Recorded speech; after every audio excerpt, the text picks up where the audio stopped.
What's up, everybody? Welcome to episode 122 of Value Town. I'm ChanManV, and joining me today are Noxious, back from his almost victory in Gwent. Welcome back to the Hearthstone world, man.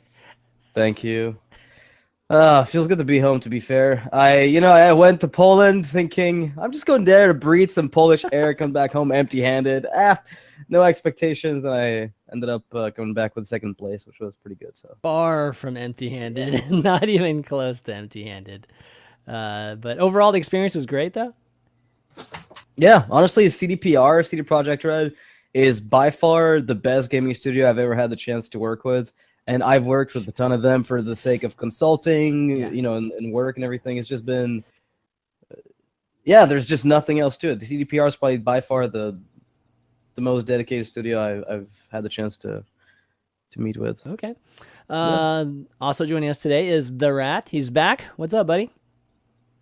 Nothing much. Still recovering from sickness from God, last week. dude, you had a week. You had a week. Dude, this to was get a better. rough one, dude. It was rough. Like, I'm almost there, though. I think like another day or two, and I'll be good to go.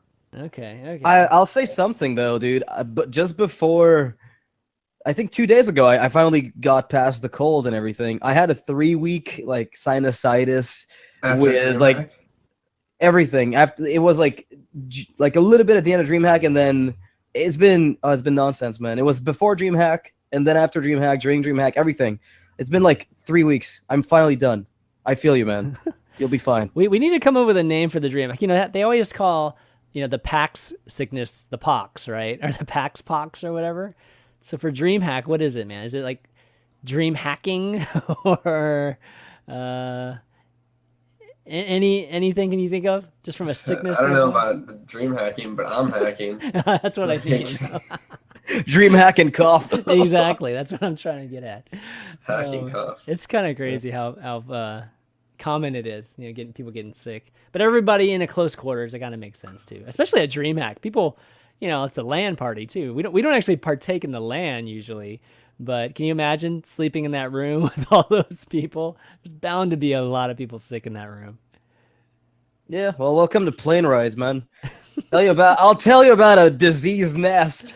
It has wings and it flies. And it's got babies in it that just won't shut up. And then you just come out 2 days later, you don't know what hit you, but you can't stop. God. Welcome Good to plane stuff. rides. Good stuff. All right, today, guys, we've got just a lineup of things as usual. Not quite as crazy busy as some of the previous weeks, but we've got some new features announced by Blizzard yesterday, as well as some player news, including involving Lifecoach and Strifecro. And then we've got maybe one or two decks to talk about that I've been seeing a bit more on the ladder, at least where I'm at. And Kripp's video. He comes up with a video every day, but a particular video about the problems of Hearthstone seemed to have been generating a lot of discussion. So I figured we would talk about it too, give our take on maybe the problems with Hearthstone or what people perceive as problems, as well as Q&A. We've got 2 or 3 questions today, so we'll definitely jump into that. But before we get started, I do want to mention that we have a Game Coach sponsoring this episode of Value Town. Want to rank up to Hearthstone and become legendary? Well, you should check out Game Coach's website. They're a coaching site that has various games, and Hearthstone being one of them. It's at game-coach.com. And there's a good number of Hearthstone coaches there, George C. being one of them. And I have some folks that hang out in the Discord, just in our Hearthstone Discord. And recently I've had a couple people just ask about coaching generally, and they have no idea where to start. This is exactly the great place to start. Just go to this website, gamecoach.com or game-coach.com, and then you can find a pro that you can connect with on Discord and then get started. It's really, really simple. Calendar's there. You just sign up, and then if you use the Value Town code, you get 10% off too. So definitely go and check that out, and I really appreciate them sponsoring the episode too.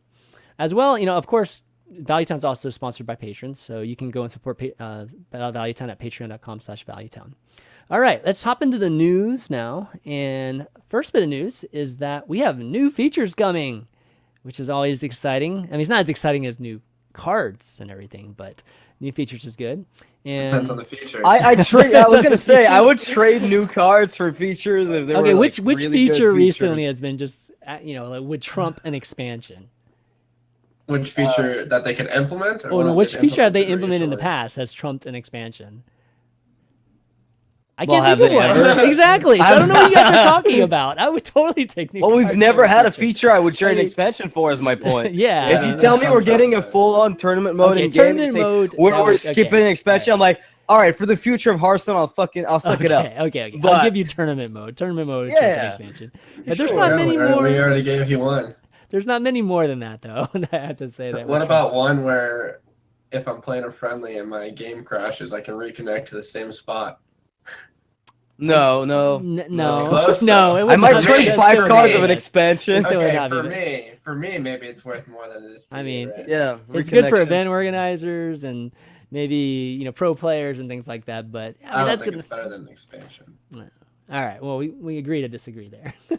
Okay. So, well, anyways, the first thing that they announced was that completing quests or your daily quests and things like that can be completed by playing friendly matches now, which is kind of cool. Kind of encourages folks to, not just play on the ladder, not just play on arena or anything like that, but actually play with your friends, which I think is a pretty big issue right now in terms of Hearthstone and just the social aspect of it. I do hear from time to time you got, like Th3rat, you guys will have some money matches every once in a while, or somebody will go and use the sealed tool and do something cool like that. But I don't hear it very much, though. I don't know if that's still going on or not. Does that happen much anymore?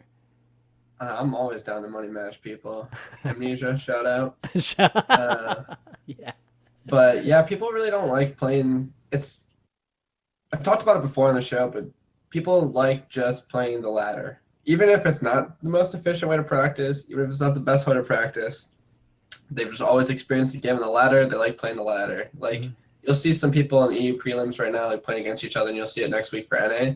Now that they have their lineups and stuff, and they probably played against each other a bit beforehand. But like for the most part, there's a lot of ladder playing. But Which is weird to me, man. It's super weird to me. I don't Yeah. like it. I Yeah. don't understand why anybody would choose the ladder over skirmishes with friends if you're looking to prep for a tournament. It literally makes no sense. Well, it depends on like how far out too, right? Like let's say like what if I wanted to practice like 2 weeks out, 3 weeks out? Like people want to get, they want to get to legend because I feel like that's something they're supposed to Okay, do. sure. They want to get to top 100 because that's something you're supposed to do. They want to play in open tournaments because that's something you're supposed to do. Right.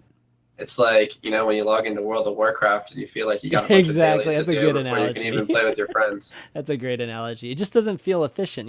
There's that side of us that mobile games, very typically try to eat at, which is you want to be as efficient as possible. You want to log in and get those rewards and make sure, every second of your time is doing something to progress or in a lot of these games. And I feel like that's the same issue with wanting to play on ladder or not playing on ladder versus just playing your friends. So this type of thing where the quests get completed playing with friends, it doesn't help like in a big way, but at least it's something that encourages maybe some more of the casual folks to play against each other. Because really there's no reason to play against each other right now outside of getting the quests that, that 80 gold quests where you do have to play each other. So I think it's good. I feel like they still need to do some more things. I'm not sure exactly what they should do in terms of, encouraging that type of play, but at least this is a step in the right direction. Next thing that they added is deck importing and exporting, which I think is really cool. I mean, you guys might disagree, but I feel like it's something that we've been needing for a while now, which is there is going to be a feature, and they kind of show it here. Whenever you right-click on the, where the deck name is, where you can usually rename things, there's going to be something that's going to be an option that's called export, which is going to export this text file. And then you can use that text file to import, when you're creating a new deck. So net decking obviously will be a lot easier now, instead of having to look at these lists and then go through and, just flip through all the different cards and pick from it. You'll be able just to load it up with these text files. And maybe it just makes going from using some of these online tools to, like let's say the sealed tool, right? And loading it into this, maybe it'll make it easier because these tools now can output in the same, text format that's going to be imported. So little bit better there. What do you wanted to get your thoughts on what you think of this? Dude, Yeah. I could not. I mean, I could have asked for a better system that doesn't involve, the whole copy pasting, export, get a code to give it to your friends. Yeah. But I think this is as simple as it gets for cross-platform sharing. Shadowverse, for instance, uses deck codes. They're very similar in that way, where you create within the game a deck code, and for a specific amount of time, that code can be copied by someone else to create your deck. And then at some point, they purge the code from the system. Oh, really? Yeah, Shadowverse purges the codes because they're actually 4-letter codes, which makes them a lot easier to share because you don't have to copy paste the link. You just put in 4 letters, and for like an hour, that code is going to be viable, and then it's going to get purged and reused for someone else's deck 4 down letters? the line. Yeah, 4-letter codes. Would that be enough for Hearthstone? And that's really the crux of the matter probably for Hearthstone is they would have probably had to go for like, I mean, honestly, you add 1 letter, it's like 5 to 6 letters is enough to. It's just a lot of storage. cover I mean, shit. they have to But- purge that. Yeah. I'm so- thinking about like the back in the day when you used to play like Warcraft 3 custom games and you had to load. Oh from the my spot, God, and it's, like, yes. this long code that you just put in, and then it, like Yeah. you like at the beginning of the custom game when it starts up, you load from a load point. It's just like 12 characters. And you have like this notebook of just a bunch Yep. of codes written down, and it's like this is like this item, this is that item with that. It's kind of crazy they use that actually. I mean, they could use that for Hearthstone. I mean, they could just store every single deck combination on a server. It's a Yeah, lot. like every that's a single lot, card though. could have its own code, and when you sequence it in a specific manner, they just get added. And maybe that's what they do. I haven't looked at their system. I Maybe don't that's think just they the do way that. that I it doubt is. it. I mean, I I don't doubt think it. they do that. That's Yeah, no. there's no That's inefficient. honestly, yeah. For as much data as you're going to be storing, Yeah. it's not worth that. So this solution, I think, is the most practical for everybody. It's probably even less the amount of data you're storing because that's actually not that much. It's probably more the amount of access that would be occurring to that data. Yeah, it's the Like, queries. It's the queries. No, I'm that not are talking most about expensive. I'm not talking about storing all the deck combos. I'm just talking about, let's say, Arcane Shot in the code would be represented as like AA, right? Like then if you create a deck with double Arcane Shot, that would be AA, and then maybe a 2. Oh, I don't- you're talking about like short names. So you could for all the technically cards. generate, you could yeah. generate like a short Sure, code list you could do yourself that. without. Yeah. But I don't know how their system works. Either way, I don't care how it works. The Yeah, point is, it I am works. super happy that this Yeah. is gonna work because sharing deck lists is frankly one of the most tedious things in Hearthstone. When somebody's like, "Yo, try that deck," they Gyazo it, send it to you, then you have to like include everything. God forbid they ever have golds in there that fuck up the formatting. Then you need to figure out what you didn't put. Everything just sucks. But this system is fantastic. I'm just very, very happy to have that. And I'm hopeful that does it do goals automatically? Goals? Golds. What do you mean? Because what Oh, they said, I gold think, is that cards. Oh, goldens gold and non-goldens are gonna stack now, right? Yeah. So, like in your deck list, Oh. if you have one gold and Nice. one non-golden, it'll go like a half golden portrait in the little deck builder. Thank So you'll God. never have these aberrations of a deck list outside of like Reno decks, let's say, which is great as well for just. It sharing sounds deck lists, stupid, but that's especially. a big deal for me. The gold and Yeah. non-gold stacking. So now I can actually use my gold ones because I would Oh, never this is use so gold good. cards. I would never use gold cards because I don't have 2 of some of them. And But what about so right annoying. now where like if some gold cards when you have a gold and a non-gold they stack on top of each other and then you have different parts of the picture. So like my favorite one is volcano. Oh my If you have a God. gold volcano and non-gold volcano. It makes a full volcano in your deck list. Yes, does it really? I didn't even Yeah, notice you didn't know that. I thought it was. I That's think this for, patch. for a lot of cards, it doesn't do that like very well, but some Yeah. of them definitely line up. Some of them are weirdly like enough. backwards. Yeah. Yeah. Like hydrologist is like head is below his body most of the time when you make the deck list. Yeah. And you put gold Really? and non-gold. Yeah, That's but weird. so it's fun. It's just funny. I like the volcano. Like I actually like didn't make a second gold volcano because I like how it stacks. It looks like a Wow, volcano okay. in the deck list. That's But gonna be cool then. But yeah, overall, I think this is great. This is gonna be again a lot more convenient for just having tools be imported into the game or just being able to facilitate some formats that use some external tools. So kudos to Yeah. Blizzard for adding that. I mean, I come from the age where like if you need to copy a deck, you know, you got to bust out the cards and you got to search through all your cards for like Oh, the 40 God. cards, and then you got to like it used to take like half an hour to put together a Yu-Gi-Oh or a Magic deck. Like How did you- I mean, how did you Hearthstone's sort always them been all? faster. Did you sort them all by power? Did you sort them all by alphabetically? What was your best? I mean, You're talking to somebody who had a lot of cards. Like when I quit, I sold all my Yu-Gi-Oh cards and got like $14,000. Jeez. So you can imagine like how many cards I had. Anybody who plays. So like I had like a certain amount of each common from like the earlier sets. But then once I stopped doing that, or if a card was playable, they were probably just in a bunch of different deck boxes with a bunch of other playable cards. They weren't ordered. Yeah, so they weren't ordered anywhere. That's no. tough, So it would take man. a long time to go through. Or you would just remember, be like, this card's in the green deck box. This is where I put that. Yeah, it's one of those That- crazy that's like not a organization very for good cards. curating system, but Well, there's no curating system that works when you reach a certain like Yeah. threshold of number of cards. It's Yeah, true. especially if you're like making different decks often, or like you're borrowing people cards and stuff, and then you're like taking it back from them, and like you're slapping in a deck box before you leave, you know. Yeah. Got it. All right. Next bit of news is involving some players. Most notably, Lifecoach is officially leaving G2, which is a big deal given that G2 has been one of the top teams in professional Hearthstone for a while now. I mean, basically ever since Lifecoach, Tice, and RDU were been together as a unit. I would say that they've been one of the best teams. And now, losing Lifecoach essentially is like losing, I would say, the manager of the group. He's obviously one of the player too and a top player, but I think out of the three of them, he was more the organizer, manager, coach, with lack of a better word, than the other two. So big hit to G2. What do you mean? What do you mean? Yeah, what do you mean? Like by I don't know. I think manager? I think he was probably very. He's probably the one that was very adamant about just practicing a lot. Maybe getting their practices together and things like that. Okay, I mean, sure. not like managers like scheduling flights or anything. Yeah, because like Lothar is does all that definitely stuff. the manager. Lothar does all you know? that stuff, but I'm talking about Yeah. like Lifecoach being that kind of crazy motivator, just that guy. I mean, it's interesting. Like, I don't know exactly how their team dynamic works, but I know a little bit, and I know that like RDU practices with other people. I know like Lifecoach practices with other people. Like, I know he practices like time and time with Tice. Like, depends on the tournament. Like, he'll prep with Tice. But I think that they actually all like practice with separate people. Okay. Yeah, They used to practice together like way back in the day. Yeah. But RDU just has a different play style, honestly, than the other two. So it's kind of like you just do what works for you, and you find people that fill that type of role, I guess.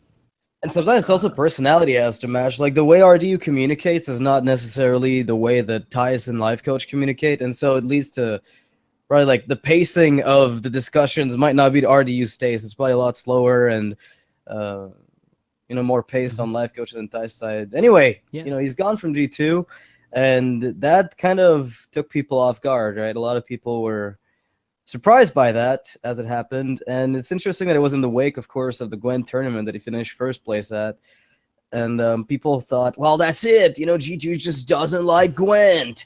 They don't want to support Gwent. They think Gwent's not in esports, and they said openly that was not the reason why Lifecoach and them ended up splitting. So it has nothing to do with Gwent specifically. I mean, he was signed for Hearthstone, so granted, that was the initial reason why he was signed on. But him and G2 splitting aren't necessarily tied to the game he wants to play, because they might invest in Gwent in the future. I mean, I'd step out and speculate, but I'd say that if Lifecoach left G2, it's more likely that he wants to do something on his own that has more of an impact within the Gwent scene. Sure. That's I possible. can see that. The kind of person he is. Yeah, I could totally see that. But regardless of whatever it is, this is just the next step, maybe more of a final step, even though he's still playing global games, of just exiting the Hearthstone community. And this isn't anything that's surprising, given that we've already seen the move towards Gwent for Lifecoach, and I guess losing Lifecoach from the Hearthstone community. We haven't really talked about that much on the show yet. What do you guys think? I mean, thoughts on that just generally, and does it have any impact? I mean, it's a huge deal to me personally. Lifecoach is definitely one of the like iconic players for me within Hearthstone's competitive scene. He's definitely one of the players that I looked up to, not just from like a Hearthstone standpoint, but from a life standpoint. To give an example, if you talked to like JJ, obviously, but the Sifka, lesser known, also a huge Lifecoach fan. Sifka played games for the majority of his life. You know, he played chess, then he played Magic the Gathering at high level. And I don't know if it was in an interview or what it was, but he had said that Lifecoach was like had like one of the biggest influences on his life and like his perspective and stuff, and how it made him like a better person, like knowing Lifecoach. Mm-hmm. And that's kind of like, and I didn't even know him like nearly as well as Sifka, right? Mm-hmm. So just for me, it's a pretty big deal. You know, he's somebody who has streamed more actually at the end of his career than in the middle or but he streamed a lot at the beginning too. If anyone remembers when he was just shirtless in the Cayman Islands, Sunshine, just jamming some Hearthstone, like just playing Highlock and talking to people and just doing well. And that's actually when I first started watching him, and it's just he's been a constant throughout the entire time. And his personality, he became a little bit more open maybe, but he never changed how he played the game. It was always the same analytical approach, and it was always consistent how he approached practice and stuff. So yeah, the work ethic was admirable all the way through. Yeah. Noxious, what do you think, man? I mean, he's kind of an archetype of an individual. I think if I had to control, or is he aggro, or what is he? But that's kind of no. But like we're laughing about that. But you know, there are these people you come across occasionally that are very well-rounded, that are very not necessarily very well-rounded, but that you know over the course of their lives they've developed enough self-awareness to know what they want out of life, what they will tolerate, what they will not tolerate. They have their limits. They understand them. They know themselves, and they're not going to compromise necessarily if they know that that's going to be to them unacceptable and foster foster issues, right? Like unspoken issues. He is someone who simply come out with the problem and assume, or at least give you the benefit, and this is a good one, of assuming that you're mature enough to discuss problems between you and him. And that is something that is kind of rare, people just willing to be just honest about everything. And I think as an individual, he's definitely an archetype that everybody should, to a certain extent, look up to. It's not everything about Lifecoach you should, envision to become, but a lot of the traits of personality he's developed are historically things that people strive for. And in that regard, it, is the reason why a lot of people look up to him, as you mentioned earlier, is like the coach of G2, the guy who kind of took RDU and Tice and made them grow a little bit as individuals. And I think that's just a trend. He doesn't just interact with you. If you interact enough with him on a surface manner. And yeah, it's a loss for Hearthstone, but at the end of the day, I see no reason why he's not going to stick around if he wants to keep getting involved. There might be a time where he just comes back and does other stuff with Hearthstone than compete. It's a very good community regardless of whether or not you think the game is worth playing competitively. Yeah, I mean, this whole farewell Lifecoach thing is probably right. overblown to an extent. It's overblown. I mean, that's the point. I don't know. It's like when you turned on Twitch TV, you could be a Hearthstone player who's looking for competitive knowledge, who's looking for somebody who dedicates themselves thoroughly day in and day out in a very specific manner. And you could go to his stream, but you can't do that anymore because honestly, there's no one else that's doing what he's doing. Period. Yeah. There's just no one with that level of intensity that you can watch. And his chat was heavily moderated. There's a lot of steps that go into making the ecosystem in which Lifecoach streamed happen, and I don't think it can happen again. And it's like Noxious said, like he commented on a bunch of the personal characteristics, but Lifecoach was also unique because he could articulate himself well while having all those traits, which is also rare. And he's in a position where he doesn't have to worry about finances, which allows him a lot of liberty in many fronts. Like he would advise people not to sub to him, like don't sub to me. Like I'm just here to teach you.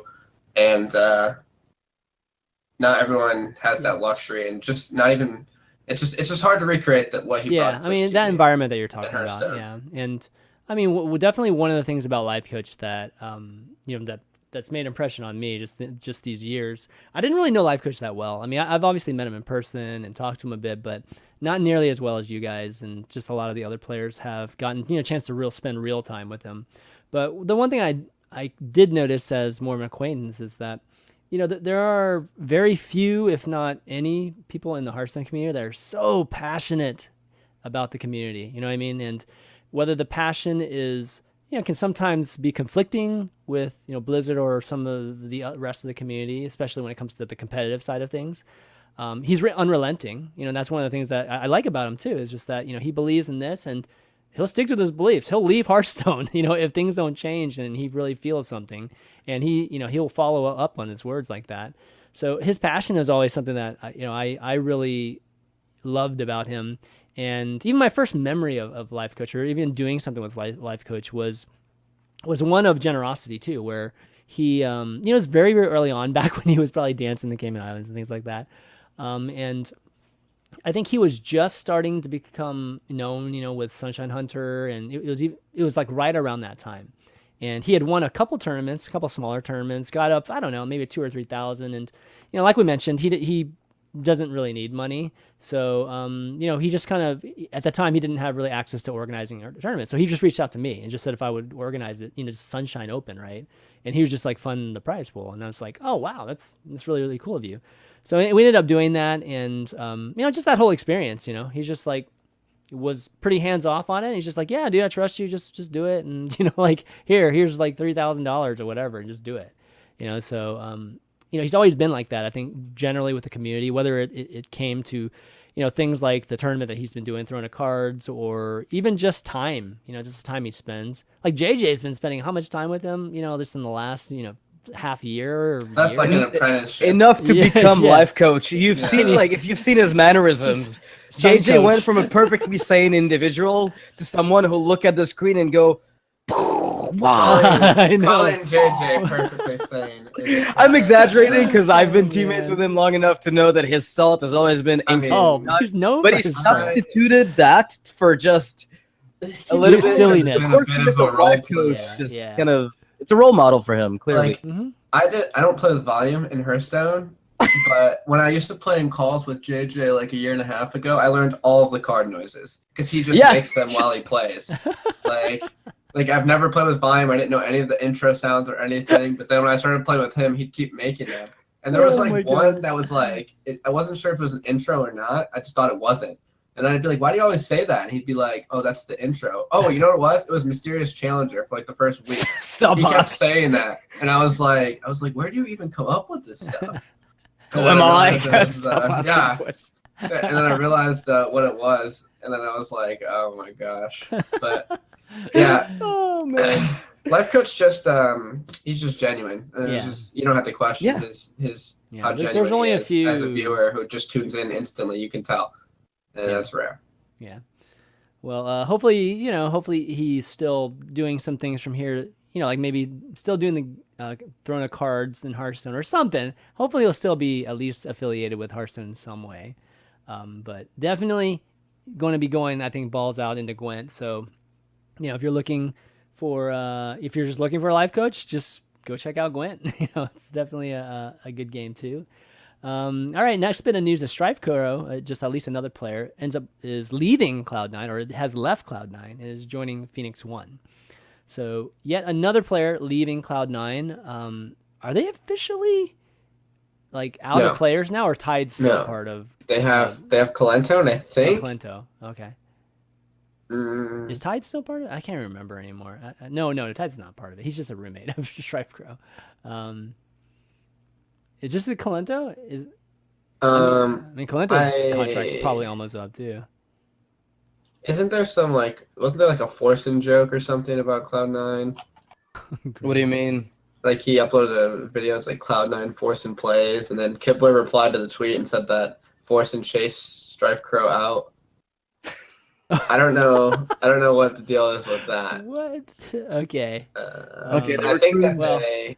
I think that they just have Kalento now, and they still have ties and they do have ties. Okay, sounds right. Dione, I think, and that's Dahuni, yeah, whatever is Dahuni. I'm not sure how to pronounce it, but it's old. Okay, so no idea. He's a Korean player. He did well at one of the prelims. I believe he went to BlizzCon last year. He streams pretty regularly. He's like one of the bigger streamers in Korea. I hear he's like a pretty hard worker too. So Okay, so Cloud9's not giving up on Hearthstone, I guess. So I mean, that's definitely good. Good to know that they still at That's least have. highly unlikely. If anything, I'd Yeah. say they're restructuring. Okay. Yeah, like pretty much every esports team ever. Meaning Just- we want to cut costs or we want to spend a little bit less, maybe. They might be trying to look for more of like a competitive roster. Like I know TSM was aiming to do the same thing, and they picked up Sidonia. So Yeah. it's just it depends on what you value as a team. Before it was content, but maybe they think that Hearthstone's going in a way that having a competitive players could be more useful. Okay. Sounds good.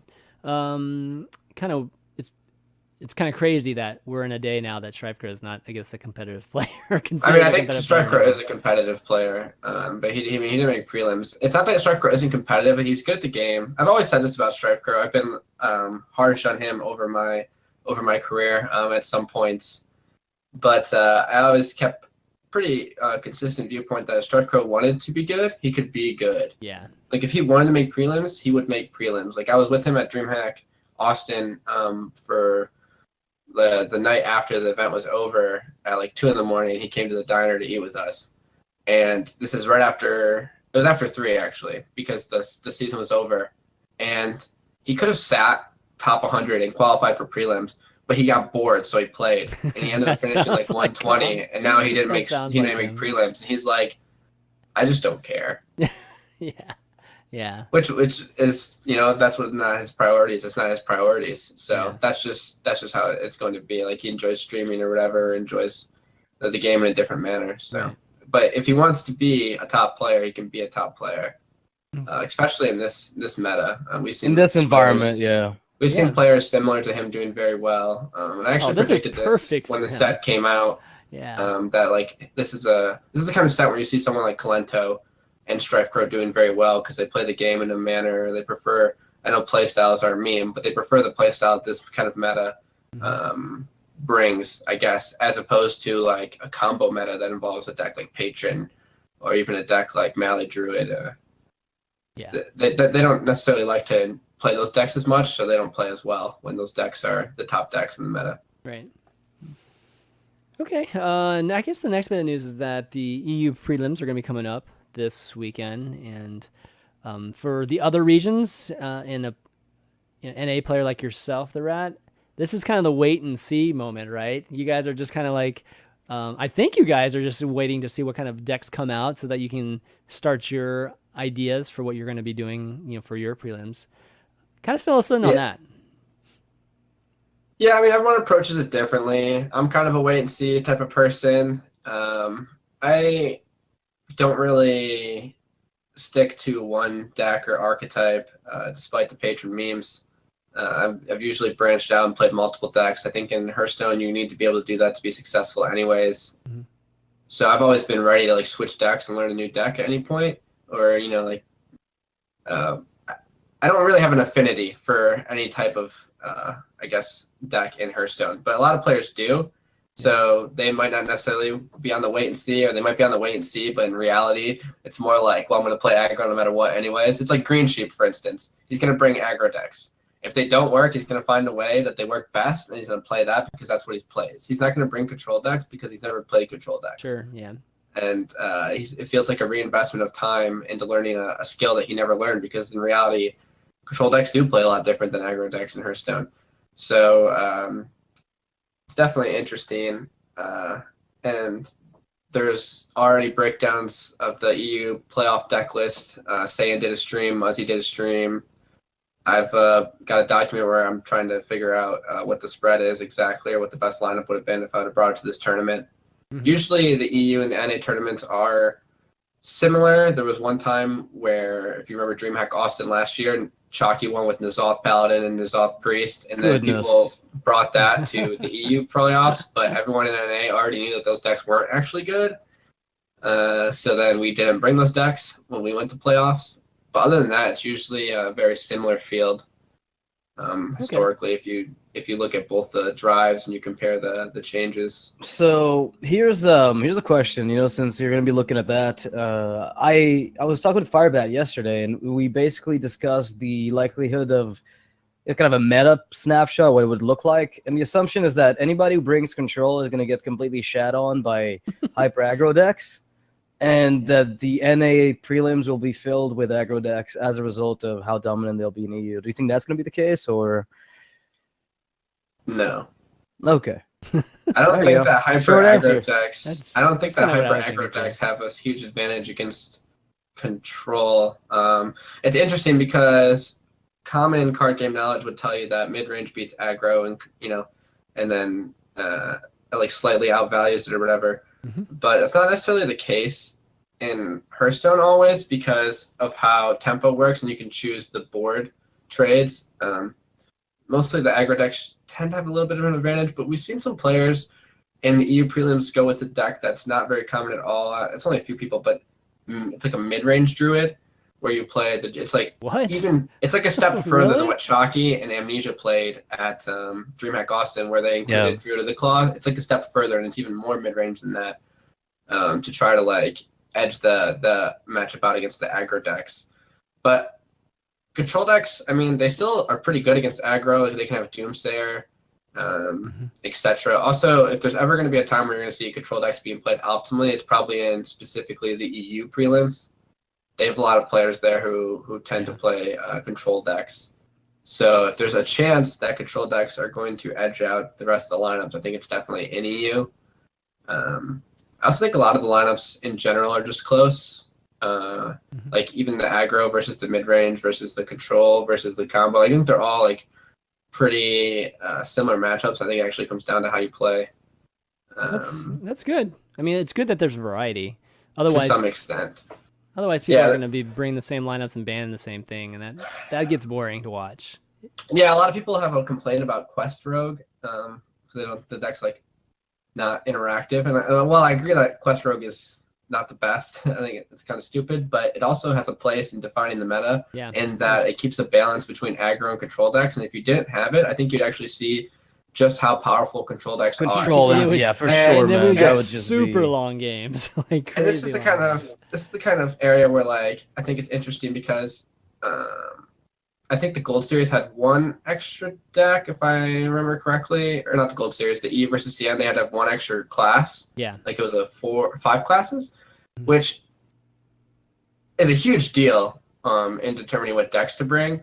And when you can take Rogue out of the equation, your control decks can become a lot better versus aggro. So yeah, I wouldn't expect to see control just get dominated by aggro decks. Yeah, that's kind of what I was thinking too. I mean, it's a lot different when you can ban a particular class, and banning a rogue is enormous in terms of making the viability of control.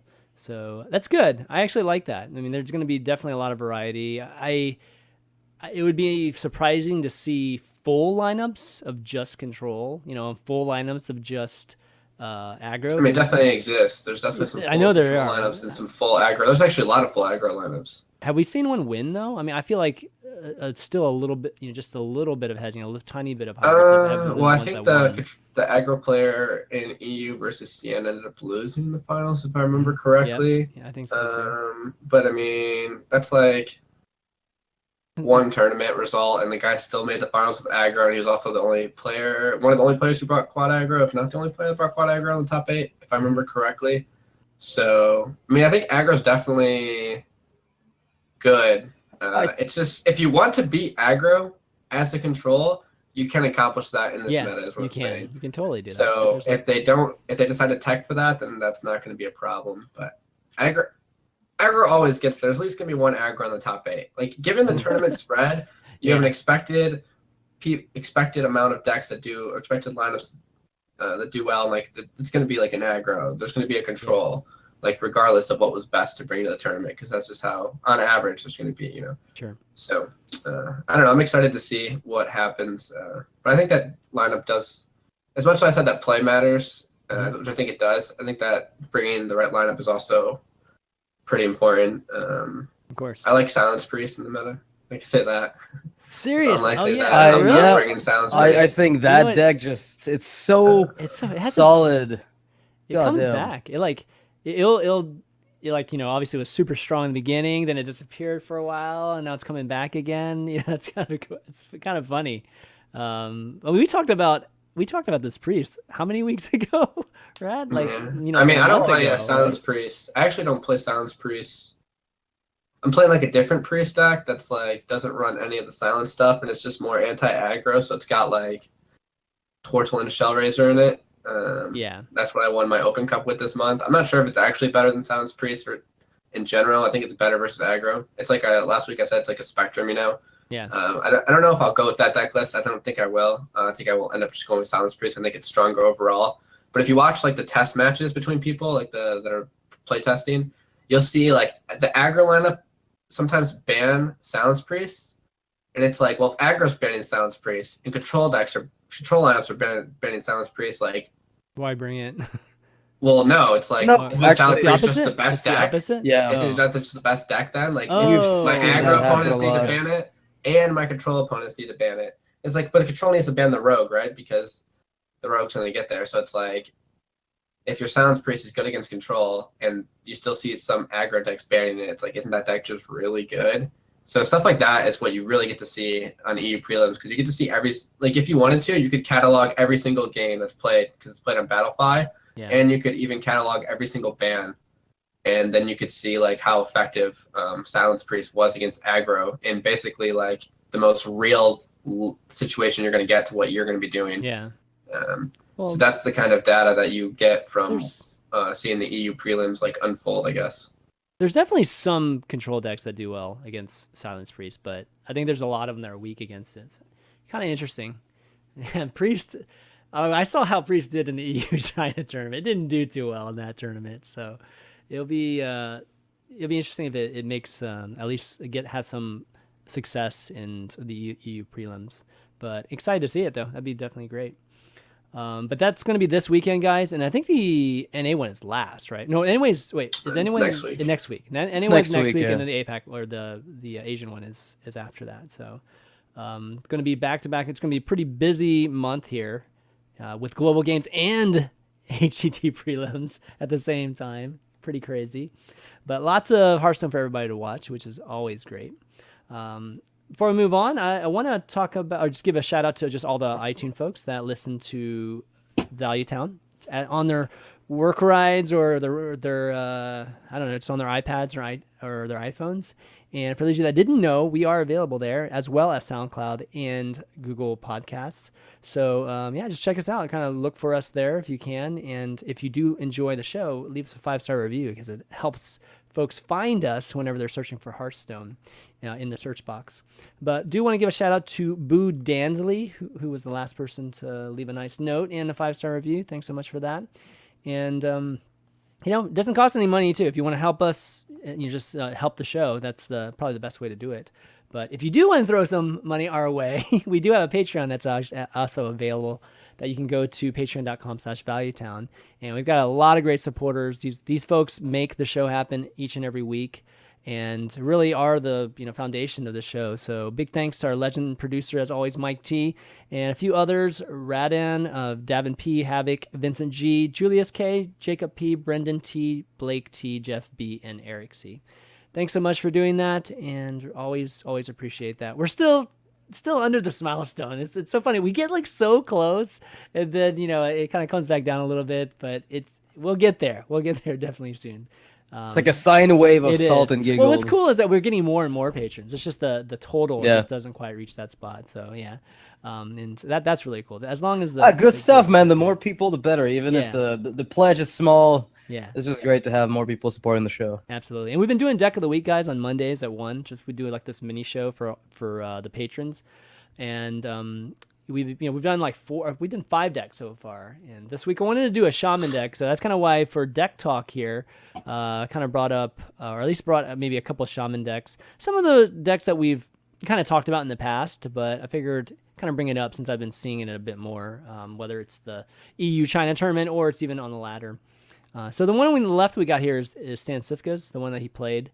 It's a elemental Jade type of mix, and I know we've been kind of like back and forth on this, just like whether this is good or not.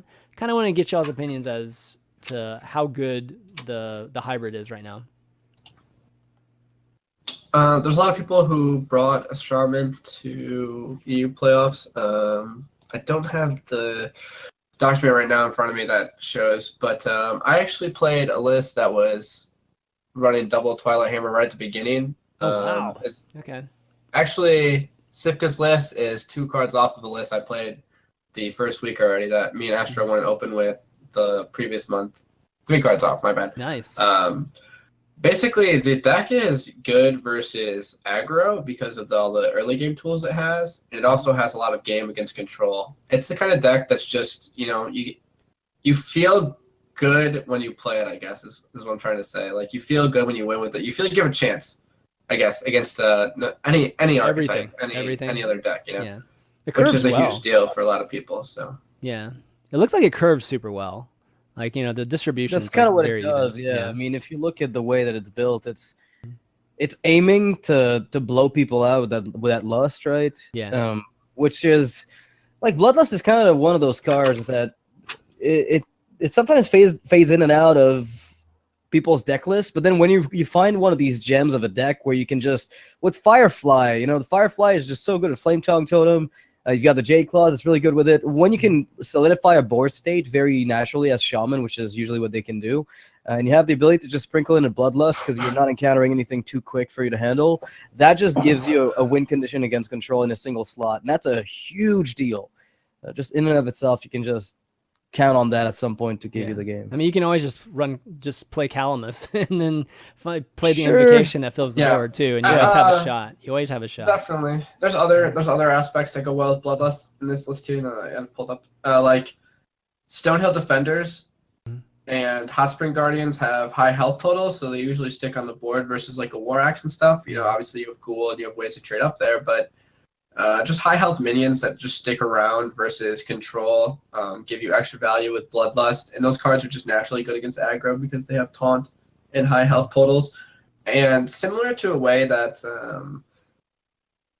Druid used to function back in the day is that if you have high health totals and no matter what your tax is, you find ways to like get the board cleared up usually because you have Swipe. That's a good AoE. Right. And you have these ways to manipulate the board health to make swing turns.